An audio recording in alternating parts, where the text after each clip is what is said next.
Hello दोस्तों, study with एनु में मैं एनु आपका स्वागत करती हूँ। कैसे हैं आप सब? आई होप आप सब स्वस्थ होंगे, मस्त होंगे, पढ़ाई लिखाई में अपने व्यस्त होंगे और अच्छे से पढ़ाई लिखाई चल रही होगी।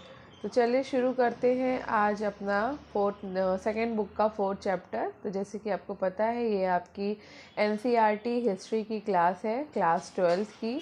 हम यहाँ पर एनसीईआरटी पढ़ रहे हैं हिस्ट्री की, यानी कि इतिहास सब्जेक्ट की, जिसमें हम ये आपकी 3 बुक्स में डिवाइड है 12th क्लास की हिस्ट्री, जिसमें हम पहली बुक के 4 चैप्टर कंप्लीट कर चुके हैं। ये आपकी दूसरी बुक चल रही है, इसमें भी हम 3 चैप्टर कंप्लीट कर चुके हैं, चौथा चैप्टर है। तो ये आपका फर्स्ट बुक से काउंट करें तो ये आपका 8वां चैप्टर है, और सेकंड बुक से काउंट करेंगे तो ये आपका चौथा चैप्टर है। ठीक है, तो इसमें हम पढ़ने वाले हैं आज किसान, ज़मींदार और राज्य। जो भी मेरे चैनल पर नए हैं, तो स्टार्ट करने से पहले अगर आप स्टडी विद एनु में नए हैं तो स्टडी विद एनु को सब्सक्राइब कर लीजिए और बेल आइकन को प्रेस कर लीजिए, ताकि आपको मेरे द्वारा जितना भी कंटेंट है वो सारा प्रोवाइड कराया जा सके। आपको डिस्क्रिप्शन बॉक्स में प्लेलिस्ट मिल जाएगी। तो मैंने अब तक जितना भी कंटेंट दिया है, आपको जो भी सब्जेक्ट्स करवाए हैं, वो सारी की सारी पूरी की पूरी प्लेलिस्ट आपको अलग अलग पार्ट्स में डिवाइडेड है। मतलब जिस बुक को जो भी चीज़ मैंने कराई है, जो भी क्लासेस से करवाया है, जो बुक से प्रैक्टिस सेट करा, सबकी आपको एक साथ डिस्क्रिप्शन बॉक्स में प्लेलिस्ट मिल जाएगी। तो आपके जो सब्जेक्ट हो आप उसको वहाँ से देख सकते हैं और पढ़ सकते हैं। ठीक है, चलिए स्टार्ट करते हैं। किसान, जमींदार और राज्य। कृषि समाज और मुगल साम्राज्य लगभग 16वीं और 17वीं सदी पढ़ेंगे हम। तो इसमें सबसे पहले एक चित्र दिया हुआ है, और ये चित्र है एक ग्रामीण दृश्य का, 17वीं शताब्दी के एक मुगल चित्र का ब्यौरा है। ठीक है, शुरू करें। 16वीं 17वीं सदी के दौरान हिंदुस्तान में करीब 85% लोग गाँव में रहते थे। छोटे छोटे खेतीहर और भूमिहर संभ्रांत दोनों ही कृषि उत्पादन से जुड़े थे और दोनों ही फसल के हिस्सों के दावेदार थे। इससे उनके बीच सहयोग, प्रतियोगिता और संघर्ष के रिश्ते बने। खेती से जुड़े इन तमाम रिश्तों के ताने बाने से गांव का समाज बनता था। इसी समय कई बाहरी ताकतें भी ग्रामीण दुनिया में दाखिल हुई। इनमें सबसे महत्वपूर्ण मुगल राज्य था, जो अपनी आमदनी का बहुत बड़ा हिस्सा कृषि उत्पादन से उगाता था। राज्य के नुमाइंदे राजस्व निर्धारित करने वाले, राजस्व वसूली करने वाले, हिसाब रखने वाले ग्रामीण समाज पर काबू रखने की कोशिश करते थे। वे तसल्ली करना चाहते थे कि खेतों की जुताई हो और राज्य को उपज से अपने हिस्से का कर समय पर मिल जाए। क्योंकि कई फसलें बिक्री के लिए उगाई जाती थी, इसलिए व्यापार, मुद्रा और बाजार भी गांव में घुस आए और इससे खेती वाले इलाके शहर से जुड़ गए। नेक्स्ट है किसान और कृषि उत्पादन। तो खेतीहर समाज की बुनियादी इकाई गांव थी, जिसमें किसान रहते थे, लेकिन साल भर अलग अलग मौसम में वो तमाम काम करते थे जिससे फसल की पैदावार होती थी, जैसे कि ज़मीन की जुताई, बीज बोना और फसल पकने पर उसकी कटाई। इसके अलावा वो उन वस्तुओं के उत्पादन में भी शरीक होते थे जो कृषि आधारित थी, जैसे कि शक्कर, तेल इत्यादि। लेकिन सिर्फ मैदानी इलाकों में बसे किसानों की खेती ही ग्रामीण भारत की खासियत नहीं थी। कई ऐसे क्षेत्र भी थे, जैसे कि सूखी ज़मीन के विशाल हिस्सों से पहाड़ियों वाले इलाके, जहाँ उस तरह की खेती नहीं हो सकती थी, जैसे कि ज़्यादा उपजाऊ ज़मीनों पर। इसके अलावा भूखंड का एक बहुत बड़ा हिस्सा जंगलों से घिरा था। जब हम कृषि समाज की बात करते हैं, तब हमें इन भौगोलिक विविधताओं का ख्याल रखना चाहिए।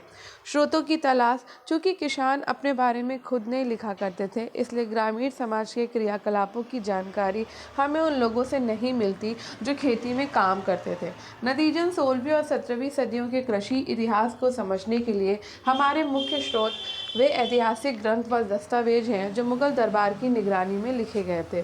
सबसे महत्वपूर्ण ऐतिहासिक ग्रंथों में एक था आईने अकबरी, जिसे अकबर के दरबारी इतिहासकार अबुल फजल ने लिखा था। खेतों की नियमित जुताई की तसल्ली करने के लिए राज्य के नुमाइंदों द्वारा करों की उगाही के लिए और राज्य व ग्रामीण सत्तापोषों यानी कि जमींदारों के बीच के रिश्तों के नियमन के लिए जो इंतज़ाम राज्य ने किए थे, उसका लेखा जोखा इस ग्रंथ में बड़ी सावधानी से पेश किया गया।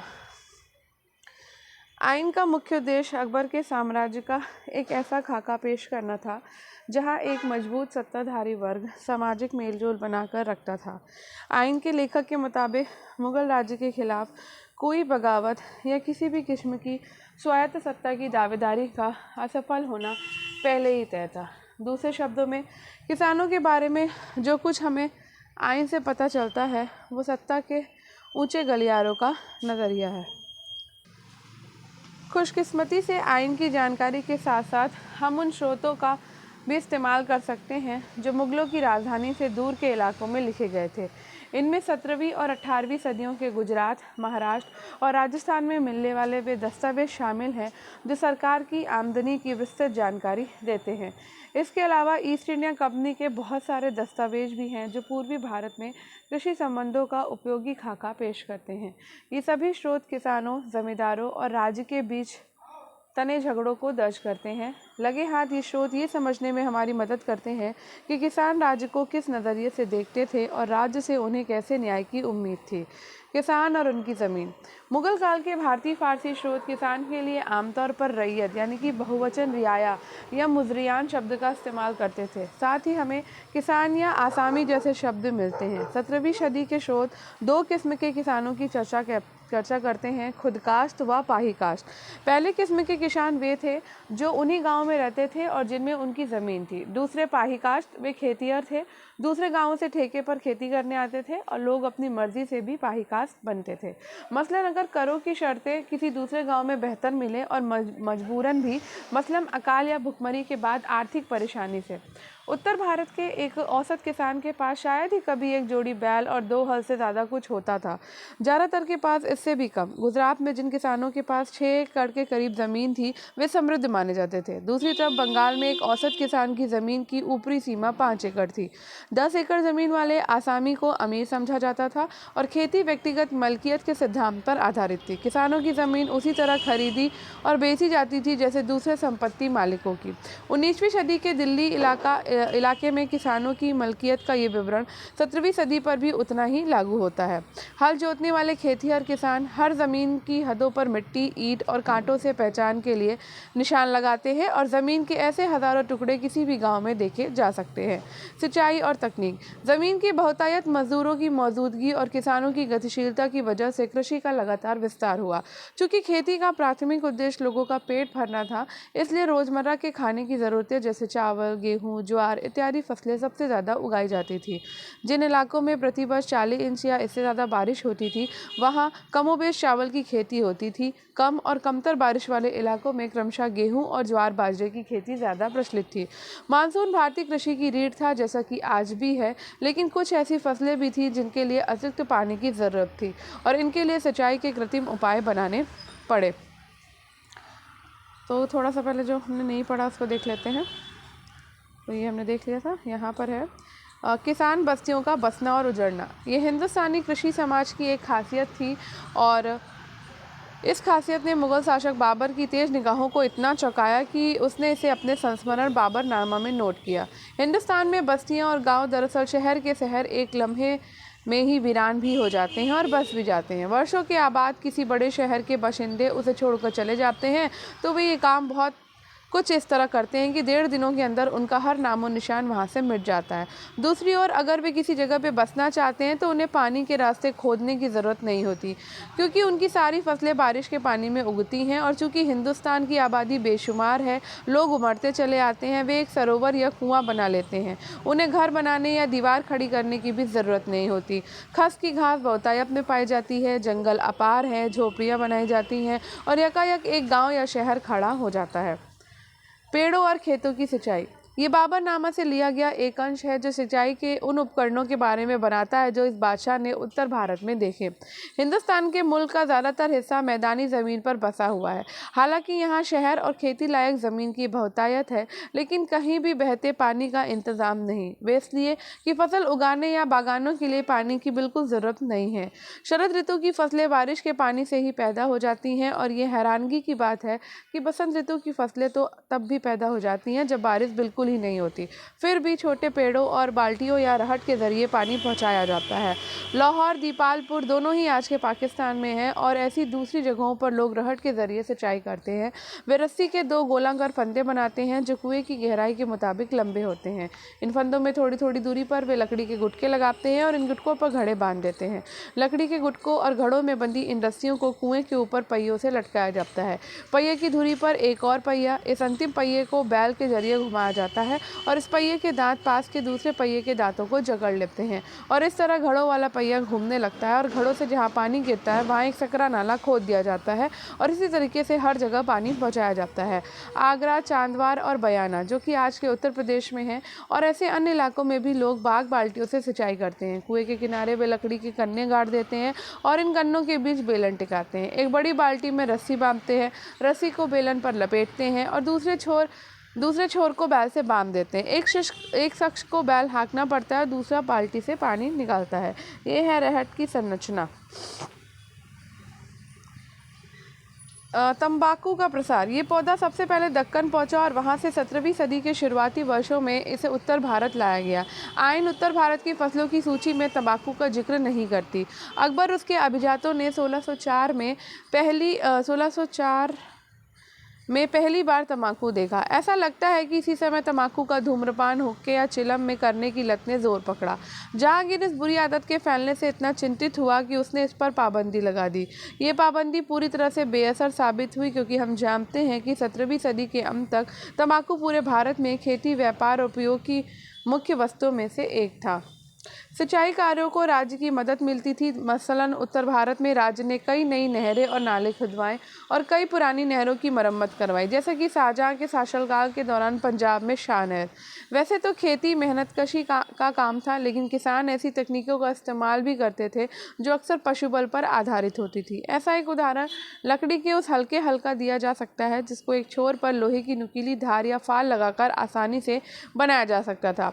ऐसे हल मिट्टी को बहुत गहरे नहीं खोदते थे, जिसके कारण तेज गर्मी के महीनों में नमी बची रहती थी। बैलों के जोड़े के सहारे खींचे जाने वाले बरमे का इस्तेमाल बीज बोने के लिए किया जाता था, लेकिन बीजों को हाथ से छिड़क कर बोने का रिवाज ज़्यादा प्रचलित था। मिट्टी की गुड़ाई और साथ साथ निराई के लिए लकड़ी के मूठ वाले लोहे के पतले धार काम में लाए जाते थे। फसलों की भरमार। मौसम के 2 मुख्य चक्रों के दौरान खेती की जाती थी, एक खरीफ पतझड़ में और दूसरी रबी बसंत में। यानी सूखे इलाकों और बंजर ज़मीन को छोड़ दे तो ज़्यादातर जगहों पर साल में कम से कम 2 फसलें होती थी। जहां बारिश या सिंचाई के अन्य साधन हर वक्त मौजूद थे, वहां तो साल में 3 फसलें भी उगाई जाती थी। इस वजह से पैदावार में भारी विविधता पाई जाती है। उदाहरण के तौर पर आइन हमें बताती है कि दोनों मौसम मिलाकर मुगल प्रांत आगरा में 39 किस्म की फसलें उगाई जाती थी, जबकि दिल्ली प्रांत में 43 फसलों की पैदावार होती थी। बंगाल में सिर्फ चावल की 50 किस्में पैदा होती थी। हालांकि दैनिक आहार की खेती पर ज़्यादा जोर दिया जाता था, मगर इसका मतलब ये नहीं था कि मध्यकालीन भारत में खेती सिर्फ गुजारा करने के लिए ही की जाती थी। स्रोतों में हमें अक्सर जिन्स ए कामिल जो कि सर्वोत्तम फसलें जैसे लफ्ज़ मिलते हैं। मुगल राज्य भी किसानों को ऐसी फसलों की खेती करने के लिए बढ़ावा देता था क्योंकि इनसे राज्य को ज़्यादा कर मिलता था। कपास और गन्ने जैसी फसलें बेहतरीन जिन्स ए कामिल थी। मध्य भारत और दक्षिणी पठार में फैले हुए ज़मीन के बड़े बड़े टुकड़ों पर कपास उगाई जाती थी। हालांकि जबकि बंगाल अपनी चीनी के लिए मशहूर था, तिलहन जैसे सरसों और दलहन भी नकदी फसलों में आती थी। इससे पता चलता है कि एक औसत किसान की ज़मीन पर किस तरह पेट भरने के लिए होने वाले उत्पादन और व्यापार के लिए किए जाने वाले उत्पादन एक दूसरे से जुड़े हुए थे। 17वीं सदी में दुनिया के अलग अलग हिस्सों में कई नई फसलें भारतीय उपमहाद्वीप पहुंची। मसलन मक्का भारत में अफ्रीका और स्पेन के रास्ते आया और 17वीं सदी तक इसकी गिनती पश्चिम भारत की मुख्य फसलों में होने लगी। टमाटर, आलू और मिर्च जैसी सब्जियां नई दुनिया में लाई गईं। इसी तरह अनानास और पपीता जैसे फल वहीं से आए। ग्रामीण समुदाय। ऊपर लिखी बातों से जाहिर है कि कृषि उत्पादन में किसानों की पुरजोर भागीदारी और पहल होती थी। इसमें मुगल समाज के कृषि संबंधों पर क्या असर पड़ता था, ये पता करने के लिए आइए हम समाज के उन समूहों पर एक नज़र डालें जो खेती के विस्तार में शरीक होते थे। साथ ही हम उनके बीच के रिश्तों और झगड़ों पर भी गौर करेंगे। हम पहले देख चुके हैं कि किसान की अपनी ज़मीन पर व्यक्तिगत मलकियत होती थी। साथ ही जहाँ तक उनके सामाजिक अस्तित्व का सवाल है, कई मायनों में वे एक सामूहिक ग्रामीण समुदाय का हिस्सा थे। इस समुदाय के 3 घटक थे: खेतीहर किसान, पंचायत और गांव का मुखिया यानी कि मुकद्दम या फिर मंडल। जाति और ग्रामीण माहौल। जाति और अन्य जाति जैसे भेदभावों की वजह से खेतीहर किसान कई तरह के समूहों में बटे थे। खेतों की जुताई करने वालों में एक बड़ी तादाद ऐसे लोगों की थी जो नीच समझे जाने वाले कामों में लगे थे या फिर खेतों में मजदूरी करते थे। हालांकि खेती लायक जमीन की कमी नहीं थी, फिर भी कुछ जाति के लोगों को सिर्फ नीच समझे जाने वाले काम ही दिए जाते थे। इस तरह वे गरीब रहने के लिए मजबूर थे। जनगणना तो उस वक्त नहीं होती थी, पर जो थोड़े बहुत आंकड़े और तथ्य हमारे पास हैं उनसे पता चलता है कि गांव की आबादी का बहुत बड़ा हिस्सा ऐसे ही समूहों का था। इनके पास संसाधन सबसे कम थे और ये जाति व्यवस्था की पाबंदियों से बने थे। इनकी हालत कमोबेश वैसी ही थी जैसे कि आधुनिक भारत में दलितों की है। दूसरे संप्रदायों में भी ऐसे भेदभाव फैलने लगे थे। मुसलमान समुदायों में हलाल खोरान जैसे नीच कामों से जुड़े समूह गांव की हदों के बाहर ही रह सकते थे। इसी तरह बिहार में मल्लाहजादाओं, शाब्दिक अर्थ है नाविकों के पुत्र, की तुलना दासों से की जा सकती थी। समाज के निचले तबकों में जाति, गरीबी और सामाजिक हैसियत के बीच सीधा रिश्ता था। ऐसा बीच के समूहों में नहीं था। 17वीं सदी में मारवाड़ में लिखी गई एक किताब राजपूतों की चर्चा किसानों के रूप में करती है। इस किताब के मुताबिक जाट भी किसान थे, लेकिन जाति व्यवस्था में उनकी जगह राजपूतों के मुकाबले नीची थी। 17वीं सदी में राजपूत होने का दावा वृंदावन उत्तर प्रदेश के इलाके में गौरव समुदाय ने भी किया। बावजूद इसके कि वे जमीन की जुताई के काम में लगे थे। पशुपालन और बागबानी में बढ़ते मुनाफे की वजह से अहिर, गुज्जर और माली जैसी जातियां सामाजिक श्रेणी में ऊपर उठी। पूर्वी इलाकों में पशुपालक और मछुआरी जातियां जैसे सदगोप और कैवर्त भी किसानों की सी सामाजिक स्थिति पाने लगी। पंचायतें और मुखिया। गांव की पंचायत में बुजुर्गों का जमावड़ा होता था। आमतौर पर वे गांव के महत्वपूर्ण लोग हुआ करते थे जिनके पास अपनी संपत्ति के पुश्तैनी अधिकार होते थे। जिन गाँवों में कई जातियों के लोग रहते थे वहाँ अक्सर पंचायत में भी विविधता पाई जाती थी। यह एक ऐसा अल्पतंत्र था जिसमें गाँव के अलग अलग संप्रदायों और जातियों की नुमाइंदगी होती थी। फिर भी इसकी संभावना कम ही है कि छोटे मोटे और नीच काम करने वाले खेतिहर मजदूरों के लिए इसमें कोई जगह होती होगी। पंचायत का फैसला गांव में सबको मानना पड़ता था। पंचायत का सरदार एक मुखिया होता था जिसे मुकद्दस या मंडल कहते थे। कुछ स्रोतों में ऐसा लगता है कि मुखिया का चुनाव गांव के बुजुर्गों की आम सहमति से होता था और इस चुनाव के बाद उन्हें इसकी मंजूरी जमींदार से लेनी पड़ती थी। मुखिया अपने ओहदों पर तभी तक बना रहता था जब तक गाँव के बुजुर्गों को उस पर भरोसा था। ऐसा नहीं होने पर बुजुर्ग उसे बर्खास्त कर सकते थे। गाँव के आमदनी और खर्चे का हिसाब किताब अपनी निगरानी में बनवाना मुखिया का मुख्य काम था और इसमें पंचायत का पटवारी उसकी मदद करता था। पंचायत का खर्चा गांव के उस आम खजाने से चलता था जिसमें हर व्यक्ति अपना योगदान देता था। इस खजाने से उन पर अधिकारियों की खातिरदारी का खर्चा भी किया जाता था जो समय समय पर गांव का दौरा किया करते थे। दूसरी ओर इस कोष का इस्तेमाल बाढ़ जैसी प्राकृतिक विपदाओं से निपटने के लिए भी होता था और ऐसे सामुदायिक कार्यों के लिए भी जो किसान खुद नहीं कर सकते थे, जैसे कि मिट्टी के छोटे मोटे बांध बनाना या नहर खोदना। पंचायत का एक बड़ा काम ये तसल्ली करना था कि गांव में रहने वाले अलग अलग समुदाय के लोग अपनी जाति की हदों के अंदर रहें। पूर्वी भारत में सभी शादियां मंडल की मौजूदगी में होती थी। यूँ कहा जा सकता है कि जाति की अवहेलना रोकने के लिए लोगों के आचरण पर नजर रखना गांव के मुखिया की जिम्मेदारियों में से एक था। पंचायतों को जुर्माना लगाने और समुदाय से निष्कासित करने जैसे ज़्यादा गंभीर दंड देने के अधिकार थे। समुदाय से बाहर निकलना एक बड़ा कदम था जो एक सीमित समय के लिए लागू किया जाता था। इसके तहत दंडित व्यक्ति को दिए गए समय के लिए गांव छोड़ना पड़ता था। इस दौरान वो अपनी जाति और पेशे से हाथ धो बैठता था। ऐसी नीतियों का मकसद जातिगत रिवाजों की अवहेलना रोकना था। ग्राम पंचायत के अलावा गांव में हर जाति की अपनी पंचायत होती थी। समाज में ये पंचायतें काफ़ी ताकतवर होती थी। राजस्थान में जाति पंचायतें अलग अलग जातियों के लोगों के बीच दीवाने के झगड़ों का निपटारा करती थी। वे ज़मीन से जुड़े दावेदारियों के झगड़े सुलझाती थी। ये तय करती थी कि शादियाँ जातिगत मानदंडों के मुताबिक हो रही हैं या नहीं, और ये भी कि गाँव के आयोजन में किसको किसके ऊपर तरजीह दी जाएगी, कर्मकांडी वर्चस्व किस क्रम में होगा। फौजदारी न्याय को छोड़ दे तो ज़्यादातर मामलों में राज्य जाति पंचायत के फैसलों को मानता था।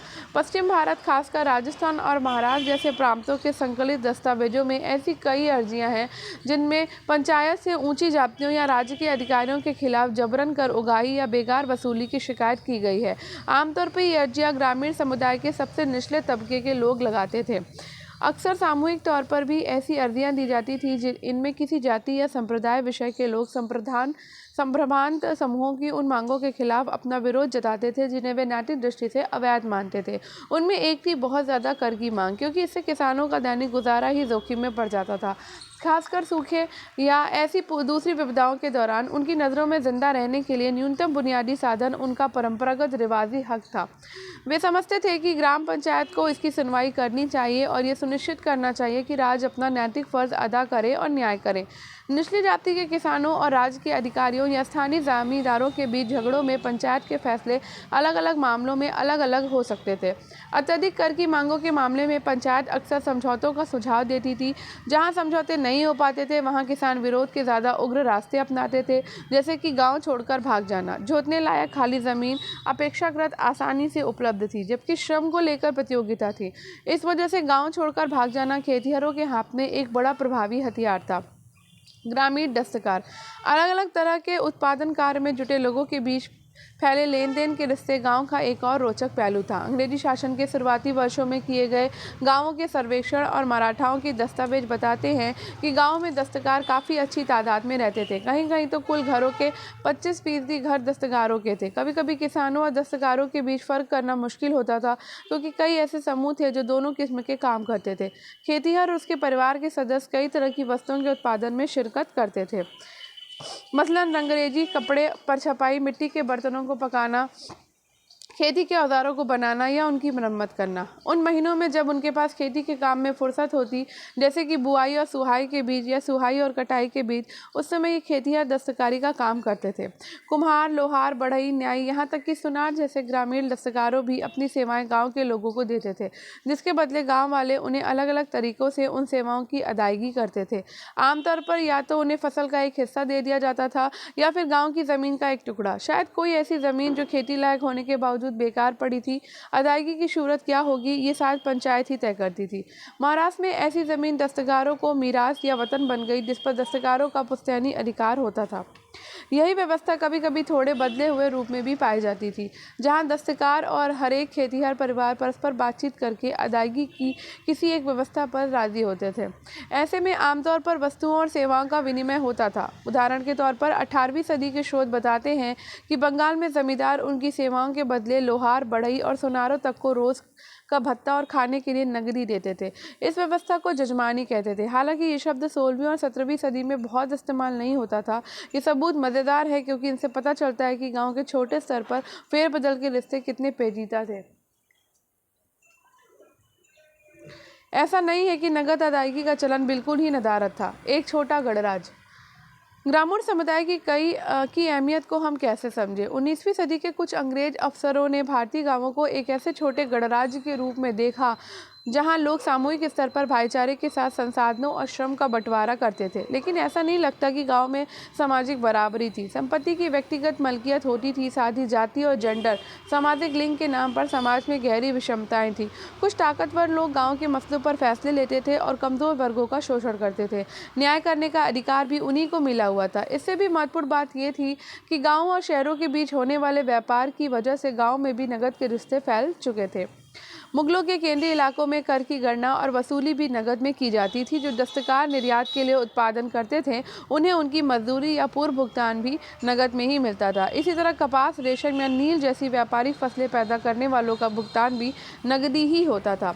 कृषि समाज में महिलाएं, जैसा कि शायद कई समाजों में आपने गौर किया होगा कि उत्पादन की प्रक्रिया में मर्द और महिलाएं खास की भूमिकाएं अदा करते हैं। जिस संदर्भ में हम बात कर रहे हैं, वहाँ महिलाएं और मर्द कंधे से कंधा मिलाकर खेतों में काम करते थे।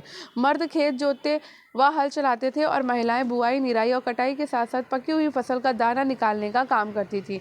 जब छोटी छोटी ग्रामीण इकाइयों का और किसान की व्यक्तिगत खेती का विकास हुआ, जो कि मध्यकालीन भारतीय कृषि की खासियत थी, तब घर परिवार के संसाधन और श्रम उत्पादन की बुनियाद बने। स्वाभाविक तौर पर ऐसे में लिंग बोध के आधार पर आमतौर पर किया जाने वाला फ़र्क, घर के लिए महिलाएं और बाहर के लिए मर्द, मुमकिन नहीं था। फिर भी महिलाओं की जैव वैज्ञानिक क्रियाओं को लेकर लोगों के मन में पूर्वाग्रह बने रहे। मसलन पश्चिमी भारत में रजस्वला महिलाओं को हल या कुम्हार का चाक छूने की इजाज़त नहीं थी। इसी तरह बंगाल में अपने मासिक धर्म के समय महिलाएं पान के बागान में नहीं घुस सकती थी। सूत काटने, बर्तन बनाने के लिए मिट्टी को साफ करने और गूंथने और कपड़ों पर कढ़ाई जैसे दस्तकारी के काम उत्पादन के ऐसे पहलू थे जो महिलाओं के श्रम पर निर्भर थे। किसी वस्तु का जितना वाणिज्यीकरण होता था, उसके उत्पादन के लिए महिलाओं के श्रम की उतनी ही मांग होती थी। दरअसल किसान और दस्तकार महिलाएं ज़रूरत पड़ने पर न सिर्फ खेतों में काम करती थी, बल्कि नियोक्ताओं के घरों पर भी जाती थी और बाजारों में भी। चूंकि समाज श्रम पर निर्भर था, इसलिए बच्चा पैदा करने को अपनी काबिलियत की वजह से महिलाओं को महत्वपूर्ण संसाधन के रूप में देखा जाता था। फिर भी शादीशुदा महिलाओं की कमी थी, क्योंकि कुपोषण, बार बार मां बनने और प्रसव के वक्त मौत की वजह से महिलाओं में मृत्यु दर बहुत ज़्यादा था। इससे किसान और दस्तकार समाज में ऐसे सामाजिक रिवाज पैदा हुए जो संप्रदाय समूहों से बहुत अलग थे। कई ग्रामीण संप्रदायों में शादी के लिए दुल्हन की कीमत अदा करने की ज़रूरत होती थी, ना कि दहेज की। तलाकशुदा महिलाएं और विधवाएं दोनों ही कानूनन शादी कर सकती थी। महिलाओं की प्रजनन शक्ति की इतनी अहमियत दी जाती थी कि उस पर काबू खोने का बड़ा डर था। स्थापित रिवाजों के मुताबिक घर का मुखिया मर्द होता था और इस तरह महिला पर परिवार और समुदाय के मर्दों पर पुरजोर काबू रखा जाता था। बेवफाई के शक पर ही महिलाओं को भयानक दंड दिए जा सकते थे। राजस्थान, गुजरात और महाराष्ट्र आदि पश्चिमी भारत के इलाकों से मिले दस्तावेजों में ऐसी दरख्वास्त मिली है जो महिलाओं ने न्याय और मुआवजे की उम्मीद से ग्राम पंचायत को भेजी थी। पत्नियां अपने पतियों की बेवफाई का विरोध करती दिखाई देती हैं या फिर गृहस्थी के मर्द पर यह आरोप लगाती हैं कि वह पत्नी और बच्चों की अनदेखी करता है। मर्दों की बेवफाई हमेशा दंडित नहीं होती थी, लेकिन राज्य और ऊंची जाति के लोग अक्सर ये सुनिश्चित करने की कोशिश करते कि परिवार के भरण पोषण का इंतजाम हो जाए। ज़्यादातर जब महिलाएं पंचायत को दरख्वास्त देती, उनके नाम दस्तावेजों में दर्ज नहीं किए जाते। दरख्वास्त करने वाली का हवाला गृहस्थी के मर्द मुखिया की मां, बहन या पत्नी के रूप में दिया जाता था। भूमिहर भद्रजनों में महिलाओं को पुश्तैनी संपत्ति का हक मिला हुआ था। पंजाब में ऐसे उदाहरण मिलते हैं जहां महिलाएं, विधवा महिलाएं भी पुश्तैनी संपत्ति के विक्रेता के रूप में ग्रामीण जमीन के बाजार में सक्रिय हिस्सेदारी रखती थी। हिंदू और मुसलमान महिलाओं की जमींदारी उत्तराधिकार में मिलती थी, जिसे बेचने अथवा गिरवी रखने के लिए वे स्वतंत्र थी। बंगाल में भी महिला जमींदार पाई जाती थी। 18वीं सदी की सबसे बड़ी और मशहूर जमींदारियों में से एक थी राजशाही की जमींदारी, जिसकी कर्ता धर्ता एक स्त्री थी। जंगल और कबीले, बसे हुए गांवों के परे। ग्रामीण भारत में बसे हुए लोगों की खेती के अलावा भी बहुत कुछ था। उत्तर और उत्तर पश्चिमी भारत की गहरी खेती वाले प्रदेशों को छोड़ दें तो ज़मीन के विशाल हिस्से जंगल या झाड़ियाँ, खरबंदी से घिरे थे। ऐसे इलाके झारखंड सहित पूरे पूर्वी भारत, मध्य भारत, उत्तरी क्षेत्र जिसमें भारत नेपाल के सीमावर्ती इलाके की तराई शामिल है, दक्षिणी भारत का पश्चिमी घाट और दक्कन के पठारों में फैले हुए थे। हालांकि इस काल में अखिल भारतीय स्तर पर जंगलों के फैलावों का औसत निकालना लगभग असंभव है। फिर भी समसामयिक स्रोतों से मिली जानकारी के आधार पर यह अंदाजा लगाया जा सकता है कि यह औसत करीब 40% था। समसामयिक रचनाएं जंगल में रहने वालों के लिए जंगली शब्द का इस्तेमाल करती हैं, लेकिन जंगली होने का मतलब सभ्यता का ना होना बिल्कुल नहीं था। वैसे आजकल इस शब्द का प्रचलित अर्थ यही है। उन दिनों उस शब्द का इस्तेमाल ऐसे लोगों के लिए होता था कि जिनका गुजारा जंगल के उत्पादों, शिकार और स्थानांतरित खेती से होता था।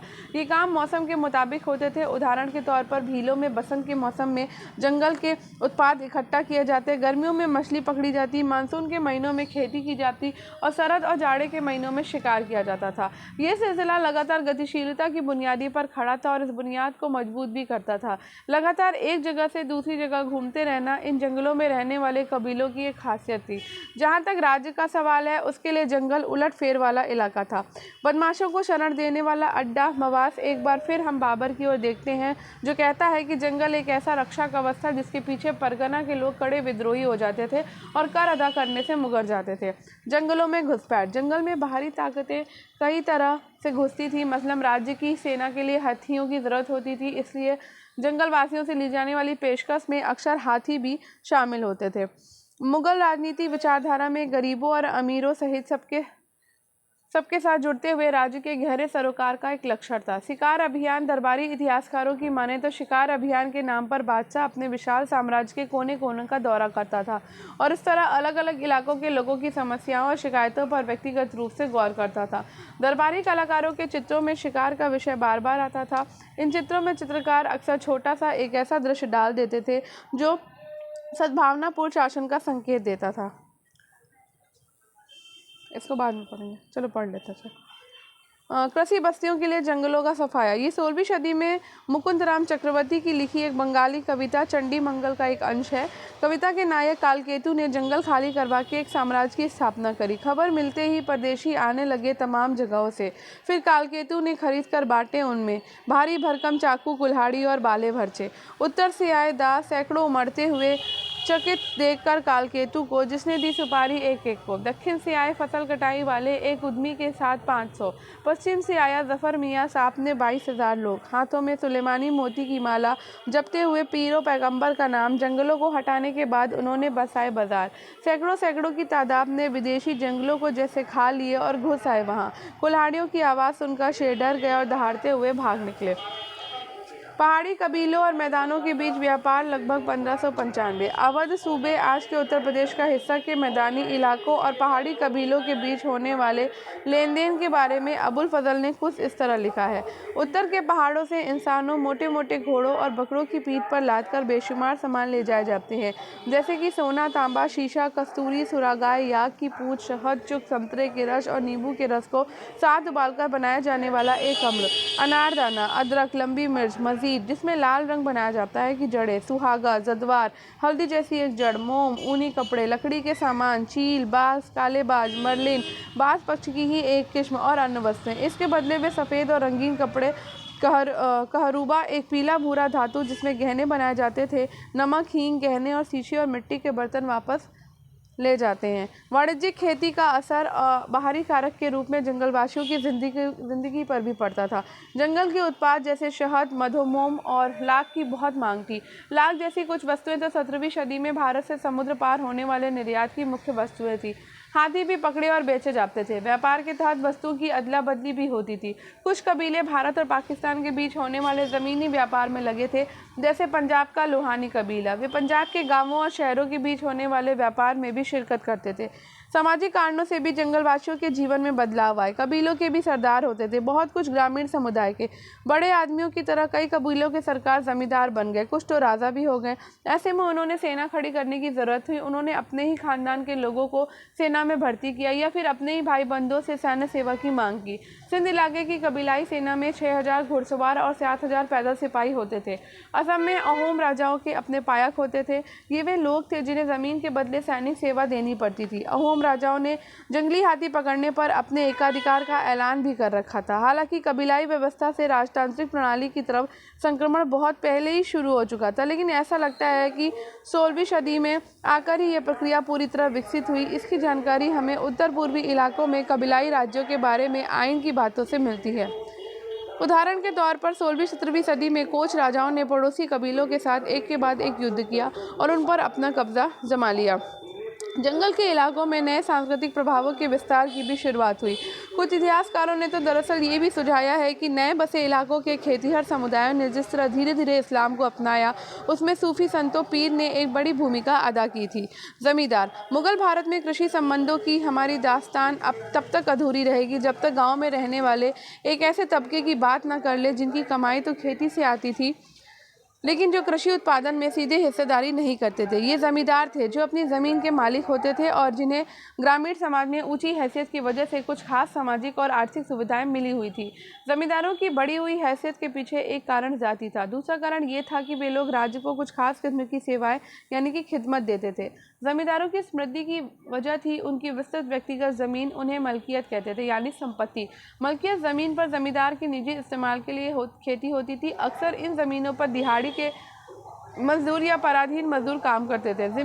जमींदार अपनी मर्जी के मुताबिक इन ज़मीनों को बेच सकते थे, किसी और के नाम कर सकते थे या इन्हें गिरवी रख सकते थे। जमींदारों की ताकत इस बात से भी आती थी कि वे अक्सर राज्य की ओर से कर वसूल कर सकते थे। इसके बदले उन्हें वित्तीय मुआवजा मिलता था। सैनिक संसाधन उनकी ताकत का एक और जरिया था। ज़्यादातर जमींदारों के पास अपने किले भी थे और अपनी सैनिक टुकड़ियां भी, जिनमें घुड़सवारों, तोपखाने और पैदल सिपाहियों के जत्थे होते थे।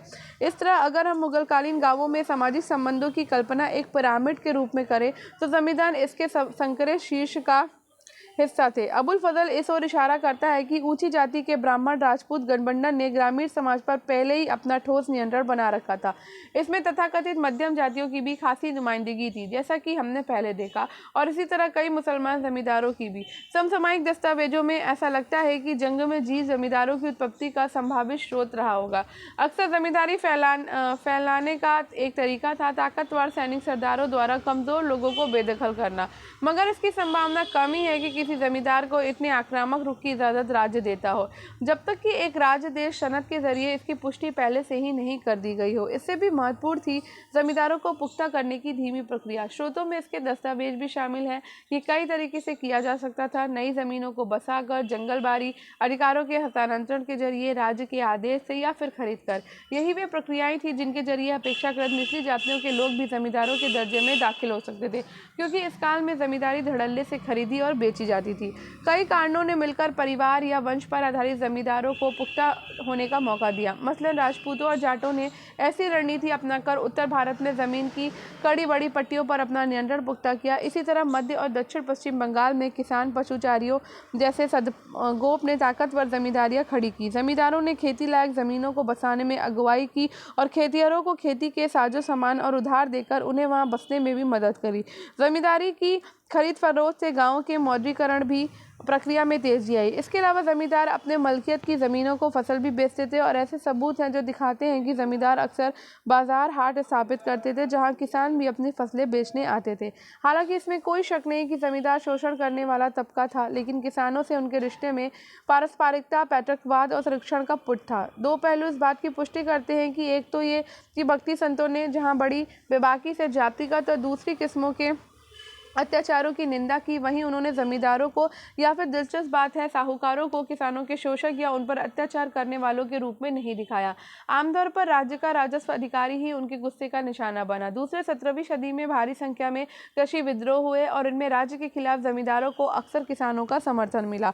भू राजस्व प्रणाली, जमीन से मिलने वाला राजस्व मुगल साम्राज्य की आर्थिक बुनियाद थी। इस कारण से कृषि उत्पादन पर नियंत्रण रखने के लिए और तेजी से फैलते साम्राज्य के तमाम इलाकों में राजस्व आकलन व वसूली के लिए ये जरूरी था कि राज्य एक प्रशासनिक तंत्र खड़ा करे। दीवान, जिसके दफ्तर पर पूरे राज्य की वित्तीय व्यवस्था के देखरेख की जिम्मेदारी थी, इस तंत्र में शामिल था। इस तरह हिसाब रखने वाले और राजस्व अधिकारी खेती की दुनिया में दाखिल हुए और कृषि संबंधों को शक्ल देने में एक निर्णायक ताकत के रूप में उभरे। लोगों पर कर का बोझ निर्धारित करने से पहले मुगल राज ने जमीन और उस पर होने वाले उत्पादन के बारे में खास किस्म की सूचनाएं इकट्ठा करने की कोशिश की। भू राजस्व के इंतजामात के दो चरण थे। पहला कर निर्धारण और दूसरा वास्तविक वसूली। जमा निर्धारित रकम थी और हासिल सचमुच वसूली गई रकम। अमील गुजार या राजस्व वसूली करने वालों के कामों की सूची में अकबर ने यह हुक्म दिया कि जहां उसे अमील गुजार को कोशिश करनी चाहिए कि खेतीहर नगद भुगतान करे, वहीं फसलों में भुगतान का विकल्प भी खुला रहे। राजस्व निर्धारित करते समय राज्य अपना हिस्सा ज़्यादा से ज़्यादा रखने की कोशिश करता था, मगर स्थानीय हालात की वजह से कभी कभी सचमुच में इतनी वसूली कर पाना संभव नहीं हो पाता था। हर प्रांत में जीती हुई जमीन और जोतने लायक जमीन दोनों की नपाई की गई। अकबर के शासनकाल में अबुल फजल ने आइन में ऐसी जमीनों के सभी आंकड़ों को संकलित किया। उसके बाद के बादशाहों के शासनकाल में भी जमीन की नपाई के प्रयास जारी रहे। मसलन 1665 में औरंगजेब ने अपने राजस्व कर्मचारियों को स्पष्ट निर्देश दिया कि हर गांव में खेतिहरों की संख्या का सालाना हिसाब रखा जाए। इसके बावजूद सभी इलाकों की नपाई सफलतापूर्वक नहीं हुई। जैसा कि हमने देखा है, उपमहाद्वीप के कई बड़े हिस्से जंगलों से घिरे हुए थे और इनकी नपाई नहीं हुई है। अकबर के शासनकाल में भूमि का वर्गीकरण। आइन में वर्गीकरण के मापदंड की निम्नलिखित सूची दी गई है। अकबर बादशाह ने अपनी गहरी दूरदर्शिता के साथ जमीनों का वर्गीकरण किया और हर एक वर्ग की जमीन के लिए अलग अलग राजस्व निर्धारित किया। पोलज वो जमीन है जिसमें एक के बाद एक हर फसल की सालाना खेती होती है और जिसे कभी खाली नहीं छोड़ा जाता। परौती वो जमीन है जिस पर कुछ दिनों के लिए खेती रोक दी जाती है ताकि वो अपनी खोई ताकत वापस पा सके। चचर वह जमीन है जो 3 या 4 वर्षों तक खाली रहती है। बंजर वह जमीन है जिस पर 5 या उससे ज्यादा वर्षों से खेती नहीं की गई हो। पहले 2 प्रकार की जमीन की 3 किस्में हैं, अच्छी, मध्यम और खराब। वे हर किस्म की जमीन के उत्पाद को जोड़ देते हैं और इसका तीसरा हिस्सा मध्यम उत्पाद माना जाता है, जिसका 1/3 हिस्सा साहिब मुल्क माना जाता है। मुगल साम्राज्य का ये विस्तार है तो समरकंद, बल्ख, काबुल, कंधार, लाहौर, पानीपत, दिल्ली, आगरा, आमेर, अजमेर, पटना, रोहतास और गोवा तक फैला हुआ था। ठीक है। नगद या जींस, तो आइन में एक और अनुच्छेद है, अमील गुजार सिर्फ नगद लेने की आदत न डालें बल्कि फसल भी लेने के लिए तैयार हैं। ये बाद वाला तरीका कई तरह से काम में लाया जा सकता है। पहला, कड़कुत। हिंदी जुबान में कड़ का मतलब है अनाज और कुत अंदाजा। अगर कोई शक हो तो फसल को 3 अलग अलग पुलिंदों में काटना चाहिए, अच्छा, मध्यम और बदतर, और इस तरह शक दूर करना चाहिए। अक्सर अंदाज से किया गया जमीन का आकलन भी पर्याप्त रूप से सही नतीजा देता है। दूसरा, बटाई, जिसे भावली भी कहते हैं, में फसल काटकर जमा कर लेते हैं और फिर सभी पक्षों की मौजूदगी में व रजामंदी में बंटवारा करते हैं। लेकिन इसमें कई समझदार निरीक्षकों की जरूरत पड़ती है, वरना दुष्ट बुद्धि और मक्कार धोखेबाजी की नीयत रखते हैं। तीसरे, खेत बटाई और जब वे बीज बोने के बाद खेत बांट लेते हैं। चौथे, लॉग बटाई, फसल काटने के बाद वे अपना ढेर बना लेते हैं और फिर उसे अपने में बांट देते हैं और हर एक पक्ष अपना हिस्सा घर ले जाता है और उनसे मुनाफा कमाता है। ठीक है। और जमा क्या है? तो 1665 में अपने राजस्व अधिकारियों को औरंगजेब के द्वारा दिए गए हुक्म का एक अंश है। वे परगनाओं के अमीरों को निर्देश दे कि वे हर गांव, हर किसान, आसामी वार के बवाद खेती के मौजूदात पता करें और बारीकी से उनकी जांच करने के बाद सरकार के वित्तीय हितों यानी कि किफ़ायत और किसानों के कल्याण को ध्यान में रखते हुए जमा निर्धारित करें। अब चांदी का बहाव। तो मुगल साम्राज्य एशिया के उन बड़े साम्राज्यों में से एक था जो 16वीं और 17वीं सदी में सत्ता और संसाधनों पर अपनी पकड़ मजबूत बनाने में कामयाब रहे। ये साम्राज्य थे मिंग यानी कि चीन में, सफाई ईरान में और ऑटोमन तुर्की में। इन साम्राज्यों की राजनीतिक स्थिरता ने चीन से लेकर भूमध्य सागर तक जमीनी व्यापार का जीवंत जाल बिछाने में मदद की। खोजी यात्राओं से और नई दुनिया के खुलने से यूरोप के साथ एशिया के, खासकर भारत के व्यापार में भारी विस्तार हुआ। इस वजह से भारत के समुद्र पार व्यापार में एक और भौगोलिक विविधता आई, तो दूसरी ओर कई नई वस्तुओं का व्यापार भी शुरू हो गया। लगातार बढ़ते व्यापार के साथ भारत में निर्यात होने वाली वस्तुओं का भुगतान करने के लिए एशिया में भारी मात्रा में चांदी आई। इस चांदी का एक बहुत बड़ा हिस्सा भारत की तरफ खिंच गया। ये भारत के लिए अच्छा था क्योंकि यहाँ चांदी के प्राकृतिक संसाधन नहीं थे। नतीजन 16वीं से 18वीं सदी के बीच भारत में धातु मुद्रा, खासकर चांदी के रुपयों की उपलब्धि में अच्छी स्थिरता बनी रही। इसके साथ ही एक तरफ तो अर्थव्यवस्था में मुद्रा संचार और सिक्कों की ढलाई में अभूतपूर्व विस्तार हुआ, दूसरी तरफ मुगल राज्य को नकदी कर उगाने में आसानी हुई। इटली के एक मुसाफिर जोवान्नी कारेरी जो लगभग कर 1690 में भारत से होकर गुजरा था, ने इस बात का बड़ा सजीव चित्र पेश किया है कि किस तरह चांदी तमाम दुनिया से होकर भारत पहुंचती थी। उसी से हमें ये भी पता चलता है कि 17वीं सदी के भारत में बड़ी अद्भुत मात्रा में नगद और वस्तुओं का आदान प्रदान हो रहा था। भारत में चांदी कैसे आई? एक सेकेंड।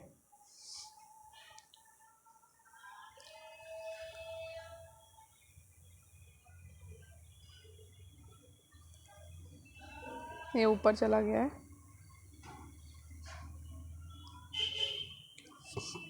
जो चीज़ें हमने नहीं देखी हैं वो भी हम देखेंगे लेसन ख़त्म होने के बाद। ठीक है। तो भारत में चांदी कैसे आई? जोवानी करेरी के लेख हैं, बर्नियर के लेख पर आधारित, के निम्नलिखित अंश से हमें पता चलता है कि मुगल साम्राज्य में कितनी भारी मात्रा में बाहर से धन आ रहा था। मुगल साम्राज्य की धन संपत्ति का अंदाजा लगाने के लिए पाठक इस बात पर गौर करे कि दुनिया भर में बिचरने वाला सारा सोना चांदी आखिरकार यहीं पहुँच जाता है। ये सब जानते हैं कि इसका बहुत बड़ा हिस्सा अमेरिका से आता है और यूरोप के कई राज्यों से होते हुए इसका थोड़ा सा हिस्सा कई तरह की वस्तुओं के लिए तुर्की में जाता है और थोड़ा सा हिस्सा रेशम के लिए सिमरन में होते हुए फारस पहुंचता है। अब चूंकि तुर्की लोग कॉफ़ी से अलग नहीं रह सकते, जो कि ओमान और अरबिया से आती है, और ना ही फारस, अरबिया और तुर्की के लोग भारत की वस्तुओं के बिना रह सकते हैं। वे मुद्रा की विशाल मात्रा लाल सागर पर बेबल मंडेल के पास स्थित मोचा भेजते हैं और इसी तरह ये वे मुद्राएं फारस की खाड़ी पर स्थित बसरा भेजते हैं। बाद में ये सारी संपत्ति जहाज़ों से हिंदुस्तान यानी कि हिंदुस्तान भेज दी जाती हैं। भारतीय जहाज़ों के अलावा जो डच, अंग्रेजी और पुर्तगाली जहाज़ हर साल हिंदुस्तान की वस्तुएं लेकर पेगू, तानसेसरी यानी कि म्यांमार के हिस्से, सियाम यानी कि थाईलैंड, शिलोन यानी कि श्रीलंका, मालदीव के टापू, मोजाम्बिक और अन्य जगह ले जाते हैं। इन्हीं जहाज़ों को निश्चित तौर पर बहुत सारा सोना चांदी इन देशों से लेकर वहाँ हिंदुस्तान पहुँचाना पड़ता है। वो सब कुछ जो डच लोग जापान की खानों से हासिल करते हैं, देर सवेर हिंदुस्तान को चला जाता है और यहाँ से यूरोप को जाने वाली सारी वस्तुएं, चाहे वो फ्रांस जाए या इंग्लैंड या पुर्तगाल, सभी नगद में खरीदी जाती हैं, जो नगद वहीं हिंदुस्तान में रह जाता है। अबुल फजल की आईने अकबरी। आईने अकबरी आंकड़ों के वर्गीकरण के एक बहुत बड़े ऐतिहासिक और प्रशासनिक परियोजना का नतीजा थी, जिसका जिम्मा बादशाह अकबर के हुक्म पर अबुल फजल ने उठाया था। अकबर के शासन के 42वें वर्ष 1598 में 5 संशोधनों के बाद इसे पूरा किया गया। आईन इतिहास लिखने के लिए एक ऐसे बृहद परियोजना का हिस्सा थी जिसकी पहल अकबर ने की थी। इस परियोजना का परिणाम था अकबरनामा, जिसे 3 जिल्दों में रचा गया। पहली 2 जिल्दों ने ऐतिहासिक दास्तान पेश करी और इन हिस्सों पर हम 9 नंबर पे करीबी से नज़र डालेंगे। तीसरी जिल्द आईने अकबरी को शाही नियम कानून के सारांश और साम्राज्य के एक राजपत्र की सूरत में संकलित किया गया था। आईन कई मसलों पर विस्तार से चर्चा करती है: दरबार, प्रशासन और सेना का संगठन, राजस्व के स्रोत और अकबरी साम्राज्य के प्रांतों का भूगोल और लोगों के साहित्यिक, सांस्कृतिक और धार्मिक रिवाज, अकबर की सरकार के तमाम विभागों और प्रांतों सूबों के बारे में विस्तार से जानकारी देने के अलावा आइन इन सूबों के बारे में पेचीदा और आंकड़ेबद्ध सूचनाएं बड़ी बारीकी के साथ देती है। इन सूचनाओं को इकट्ठा करके उन्हें सिलसिलेवार तरीके से संकलित करना एक महत्वपूर्ण शाही कवायद थी। इसने बादशाह को साम्राज्य के तमाम इलाकों में प्रचलित रिवाजों और पेशों की जानकारी थी। इस तरह हमारे लिए आइन अकबर के शासन के दौरान मुगल साम्राज्य के बारे में सूचनाओं की खान है। फिर भी ये ध्यान रखना महत्वपूर्ण है कि आइन का नजरिया क्षेत्रों के बारे में केंद्र का नजरिया है, या यूं कहें कि समाज के शीर्ष से देखी हुई समाज की तस्वीर। आइन 5 भागों, दफ्तर का संकलन जिसके पहले 3 भाग प्रशासन का विवरण देते हैं, मंजिल आबादी के नाम से पहली किताब शाही घर परिवार और उसके रखरखाव से ताल्लुक रखती है। दूसरा भाग सिपाह आबादी, सैनिक और नागरिक प्रशासन और नौकरों की व्यवस्था के बारे में है। इस भाग में शाही अफसरों, मनसबदार, विद्वानों, कवियों और कलाकारों की संक्षिप्त जीवनियां शामिल है। तीसरा मुल्क आबादी वो भाग है जो साम्राज्य और प्रांतों के वित्तीय पहलुओं तथा राजस्व की दरों के आंकड़ों की विस्तृत जानकारी देने के बाद 12 प्रांतों का बयान देता है। इस खंड में सांख्यिकी सूचनाएं तफसील से दी गई हैं, जिसमें सूबों और उनकी तमाम प्रशासनिक और वित्तीय इकाइयों, सरगना, परगना और महल के भौगोलिक स्थलाकृतियों और आर्थिक रेखाचित्र भी शामिल है। इसी खंड में हर प्रांत और उसकी अलग अलग इकाइयों की कुल मापी गई जमीन और निर्धारित राजस्व जमा भी दी गई है। सूबा स्तर की विस्तृत जानकारी देने के बाद आइन हमें सूबों के नीचे की इकाई सरकारों के बारे में विस्तार से बताती है। ये सूचनाएं तालिकाबद्ध तरीके से दी गई हैं, जहाँ हर तालिका में 8 खाने हैं जो हमें निम्नलिखित सूचनाएं देते हैं।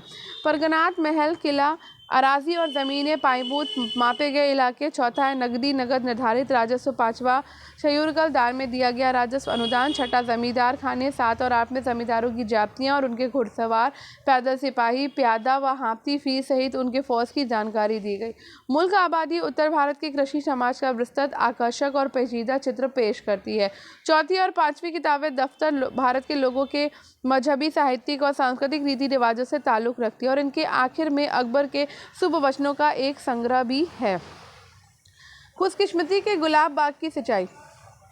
नीचे दिए गए अंश में अबुल फजल ने बड़े साफ तौर पर यह खुलासा किया कि उसने कैसे और किनसे अपनी सूचनाएं हासिल की। अबुल फजल वल्द मुबारक को ये शानदार हुक्म दिया गया, शानदार घटनाओं और राज्य क्षेत्र अधीन करने वाली हमारी फतहों की दास्तान ईमानदारी के कलम से लिखो। तसल्ली से मैंने काफ़ी खोजबीन और मेहनत करके महामहिम की गतिविधियों के सबूत और दस्तावेज इकट्ठे किए और बहुत समय तक राज्य के मुलजिमों और शाही परिवार के सदस्यों के साथ जवाब तलब किया। मैंने सच बोलने वाले समझदार बुजुर्गों और फुर्तीले दिमाग वाले सत्यकर्मी जवानों दोनों की बातों को परखा और उनके बयानों को लिखित रूप से दर्ज किया। सूबों को शाही हुक्म जारी किया गया और पुराने मुलाजिमों में जिस किसी की बातें वक्ती की घटनाएं याद हो, पूरे विश्वास के साथ या मामूली शक के साथ भी वे अपने संस्मरण को लिखे और उसे दरबार भेज दे।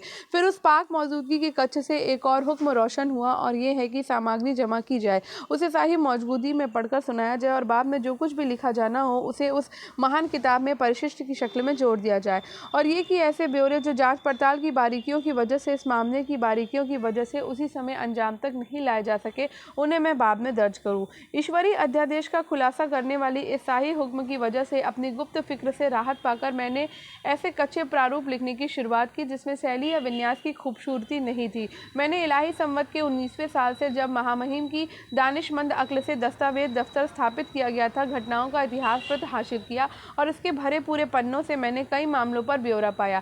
काफ़ी तकलीफें उठाकर उन सभी हुक्मों की मूल प्रति या नकल हासिल की गई जो राज्याभिषेक से लेकर आज तक सूबों को जारी किए गए थे। काफ़ी दिक्कतों का सामना करते हुए मैंने उनमें से कई रिपोर्टों को भी शामिल किया जो साम्राज्य के विभिन्न मामलों या दूसरे देशों में घटी घटनाओं के बारे में थी, और जिन्हें ऊंचे अफसरों और मंत्रियों ने भेजा था। और जवाब तलब और खोजबीन के तंत्र से मेरी मेहनत पसंद रूह संतृप्त हो गई। बड़ी कर्मठता के साथ मैंने वे कच्चे मसौदे व ज्ञापन पत्र भी हासिल किए जो जानकार और दूरदर्शी लोगों ने लिखे थे। इन तरीकों से खुशकिस्मती के इस गुलाब बाग अकबरनामा को सींचने और नमी देने के लिए मैंने हौज बनाया।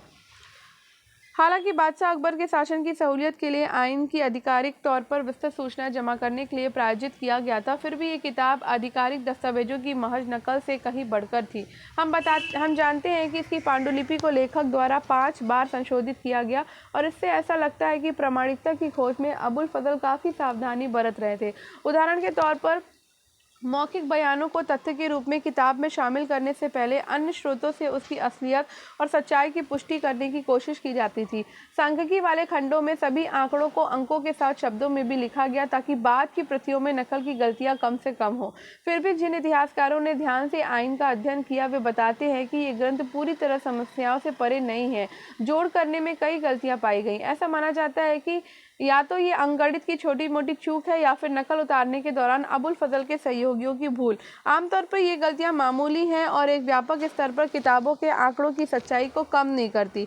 आइन की एक और सीमा ये है कि इसके संख्यात्मक आंकड़ों में विषमताएं हैं और सभी सूबों से आंकड़े एक ही शक्ल में नहीं एकत्रित किए गए। मसलन जहाँ कई सूबों के लिए जमींदारों की जाति के मुतलिक विस्तृत सूचनाएं संकलित की गई, वहीं बंगाल और उड़ीसा के लिए ऐसी सूचनाएं मौजूद नहीं है। इसी तरह जहाँ सूबों से लिए गए राजकोषीय आंकड़े बड़ी तफलीस से दिए गए, वहीं उन्हीं इलाकों से कीमतों और मजदूरी जैसे उतने ही महत्वपूर्ण मापदंड इतने अच्छे से दर्ज नहीं किए गए हैं। कीमतों और मजदूरी की दरों को जो विस्तृत सूची आइन में दी भी गई है वो साम्राज्य की राजधानी आगरा या इसके इर्द गिर्द के इलाकों से ली गई है। जाहिर है कि देश के बाकी हिस्सों के लिए इन आंकड़ों को प्रासंगिकता सीमित है। इन सीमाओं के बावजूद आइन अपने समय के लिए एक असामान्य व अनोखा दस्तावेज है। मुगल साम्राज्य के गठन और उसकी संरचना को मंत्रमुग्ध करने वाली झलकियां दिखाकर और उसके बाशिंदों और उत्पादों के बारे में सांख्यिकी आंकड़े देकर अबुल फजल मध्यकालीन इतिहासकारों की अब तक प्रचलित परंपराओं से कहीं आगे निकल गए और ये निश्चित तौर पर एक बड़ी उपलब्धि थी।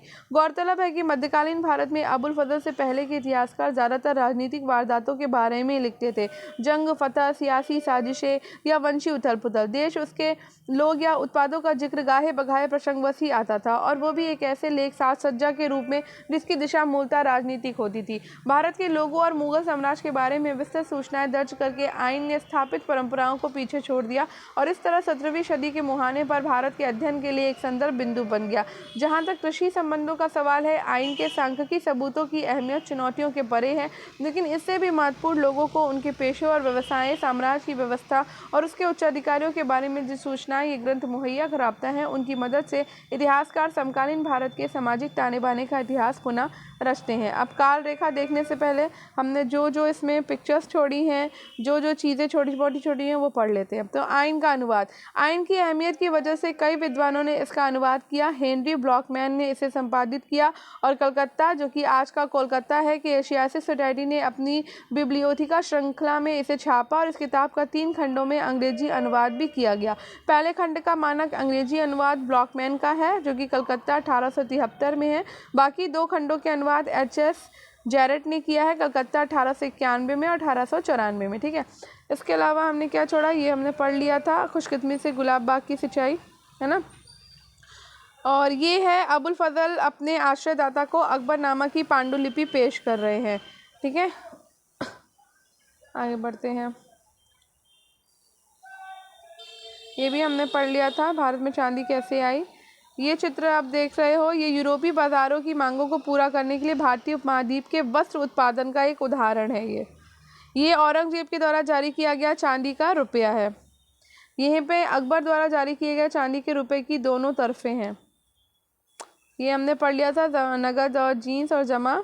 मनसबदारी व्यवस्था क्या होती थी, तो मुगल प्रशासनिक व्यवस्था के शीर्ष पर एक सैनिक नौकरशाही तंत्र यानी कि मनसबदारी था, जिस पर राज्य के सैनिक और नागरिक मामलों की जिम्मेदारी थी। कुछ मनसबदारों को नकदी भुगतान किया जाता था, जबकि उनमें से ज़्यादातर को साम्राज्य के अलग अलग हिस्सों में राजस्व के आवंटन के जरिए भुगतान किया जाता था। समय समय पर उनका तबादला भी किया जाता था। ठीक है, ये मुगल साम्राज्य का विस्तार देख लिया था। अकबर के शासन में भूमि का वर्गीकरण भी हमने देख लिया है। अमीन क्या होता था, तो अमीन एक मुल्जिम था जिसकी जिम्मेदारी ये सुनिश्चित करना था कि प्रांतों में राजकीय नियम कानून का पालन हो रहा है या फिर नहीं हो रहा है। ठीक है, आगे बढ़ते हैं। एक समानांतर सैनिक बल क्या है, तो आइन के मुताबिक मुगल भारत में जमींदारी की मिलीजुली सैनिक शक्ति इस प्रकार थी: 384, 558 घुड़सवार, ठीक है, पैदल थे, बाप रे, तो 4 लाख, एक में 4 लाख है ना, हाँ 10 लाख, 42 लाख हो गया, तो 4 लाख नहीं, 4 लाख नहीं, 42,77,057 पैदल और 1,863 हाथी, 4,260 तोप और 4,500 नाव। इतनी लंबी वो ये हो गया। ये भी हमने देख लिया था, सूफी गायक को सुनते हुए एक किसान और एक शिकारी। पहाड़ी कबीली मैदान पढ़ लिया था, ये भी पढ़ लिया था हमने। परगना क्या होता था? तो परगना मुगल प्रांतों में एक प्रशासनिक प्रमंडल होता था, ठीक है। पेशकश क्या है? तो पेशकश मुगल राज्य के द्वारा ली जाने वाली एक तरह की भेंट थी, ठीक है। आगे बढ़ते हैं। ये चित्र है, ये ऐसे ही चित्र बना हुआ है, इसमें कुछ लिखा नहीं है। ये नीलगाय का शिकार करते हुए शाहजहां का चित्र है। चलो आगे बढ़ते हैं। ये है बोझा ढोती महिलाएं। आसपास के दूसरे गांवों से आने वाली महिलाएं अक्सर ऐसे निर्माण स्थलों पर काम करती थी। फतेहपुर सीकरी का निर्माण, महिलाएं यहाँ पर पत्थर तोड़ रही हैं, ये चित्र बना है। सूत काटती महिलाएं हैं। सराफ अपने काम में लगा हुआ है। सराफ तो ये क्या होता है? गांव में मुद्रा। तो 17वीं सदी में फ्रांसीसी यात्री जियां बैप्टिस्ट टर्बिनियर की ये बात उल्लेखनीय लगी कि भारत में वे गांव बहुत ही छोटे कहे जाएंगे जिनमें मुद्रा की फेरबदल करने वाले, जिन्हें सराफ कहते हैं, ना हो। एक बैंकर की तरह सराफ हवाला भुगतान करते हैं और अपनी मर्जी के मुताबिक पैसे के मुकाबले रुपए की कीमत बढ़ा देते हैं और कौड़ियों के मुकाबले पैसे की। ये क्या है? ये कपड़ा उत्पादन को दर्शाती 17वीं शताब्दी की एक चित्रकारी है। चलो आगे बढ़ते हैं। प्रारंभिक 19वीं शताब्दी का चित्र जिसमें गांव के बुजुर्ग कर अधिकारियों से मिल रहे हैं। आगे बढ़ते हैं। भ्रष्ट मंडल क्या होता था? तो मंडल अक्सर अपने ओहदे का गलत इस्तेमाल करते थे। मुख्यतः उन पर यह आरोप था कि वे पटवारी के साथ मिलकर हिसाब किताब में हेराफेरी करते थे, और ये भी कि वे अपनी ज़मीन पर कर का आकलन कम करके अतिरिक्त बोझ छोटे किसानों पर डाल देते थे, ठीक है। ये है आरंभिक 19वीं शताब्दी का एक चित्र जिसमें पंजाब के एक गांव को दिखाया गया है, देख सकते हो। अरे सुनारों को दर्शाते हुए 17वीं शताब्दी का ये चित्र है। सबसे नीचे पहुंच गए हम लोग। तो इसी के साथ ही हमारा ये चैप्टर हो जाता है फिनिश। तो आई होप आपको आज का ये वीडियो पसंद आया होगा। तो अगर आपको आज की ये क्लास, आज का वीडियो ये पसंद आता है तो वीडियो को लाइक करिए, शेयर करिए और चैनल को कर दीजिए सब्सक्राइब, ठीक है। स्टडी विद अनु के साथ कनेक्टेड रहिए। स्टडी विद अनु को सब्सक्राइब कीजिए, बेल आइकन को प्रेस कीजिए, ज़्यादा से ज़्यादा लोगों के साथ में शेयर कर दिया करिए। तो मिलते हैं कल अपने नेक्स्ट क्लास में, तब तक के लिए बाय बाय।